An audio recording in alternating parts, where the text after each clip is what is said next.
నమస్కారం సార్, నా పేరు మల్లికార్జున నాయక్. నేను గిరిజన గురుకుల పాఠశాల స్టేట్ ప్రెసిడెంట్ గా పనిచేస్తున్నాను. మేము గత 2 వారాల కిందట ఇక్కడ వారం రోజుల నుంచి మేము నిద్రాహారాలు మాని ఇక్కడే గురుకులం దగ్గర మహిళా టీచర్లు ఉపాధ్యాయులందరూ కూడా మా యొక్క సమస్యలను తొందరగా పరిష్కారం చేయమని చెప్పేసి మేము ఇక్కడ రాత్రి కూడా బస చేసి ఇక్కడ మా నిరసన తెలియజేయడం జరిగింది. మాకు అధికారులు ఆ రోజు ఒక 2 వారాలు మాకు సమయం ఇవ్వండి, మీ సమస్యలు పరిష్కారం చేస్తామని చెప్పి చెప్పడం జరిగింది.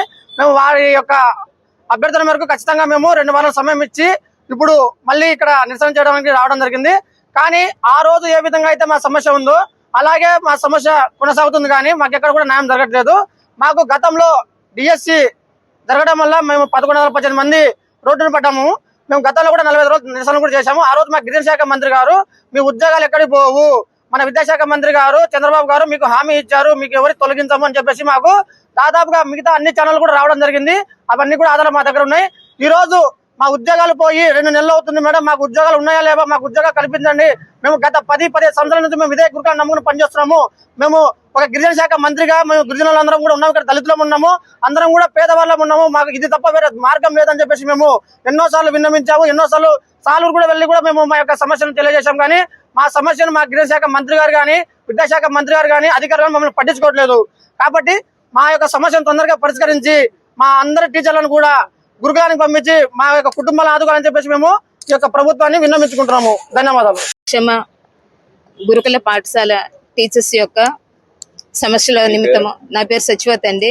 వాళ్ళ యొక్క సమస్యల పరిష్కారం కొరకు మేము ఈరోజు హెడ్ ఆఫీస్ దగ్గర నిరసనలు వ్యక్తం చేస్తున్నాము. అయితే గత నెలలోనే మా గిరిజన శాఖ మంత్రి గారు 2 నెలలు మాకు టైం ఇవ్వండి, మీకు 2 నెలలు టైం ఇచ్చినట్లయితే మీ అందరూ కూడా మీ స్కూళ్ళకి మీ ప్లేసులు పంపిస్తామని చెప్పి మాకు హామీ ఇచ్చారు.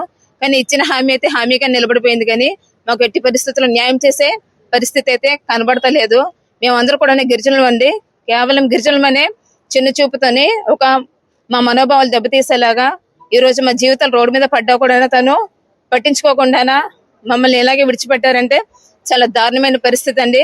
కనుక దయచేసి మా గిరిజన శాఖ మంత్రి అయిన మా మినిస్టర్ మేడం అయిన సంధ్యారాణి మేడం గారు దయ ఉంచి మాతోనే దయచేసి మా యొక్క పిల్లల భవిష్యత్తు గురించి, మా భవిష్యత్తు గురించి, మా కుటుంబ భవిష్యత్తు గురించి మీరు ఒక మంచి ఆలోచన చేసి మా జీవితాలను మాకు నిలబెట్టి మమ్మల్ని అందరినీ కూడా మా స్కూల్లో పంపించి మా ఉద్యోగ భద్రత మాకు కల్పించి మా కుటుంబాన్ని ఆదుకుంటారని మేము తెలియజేస్తున్నాం.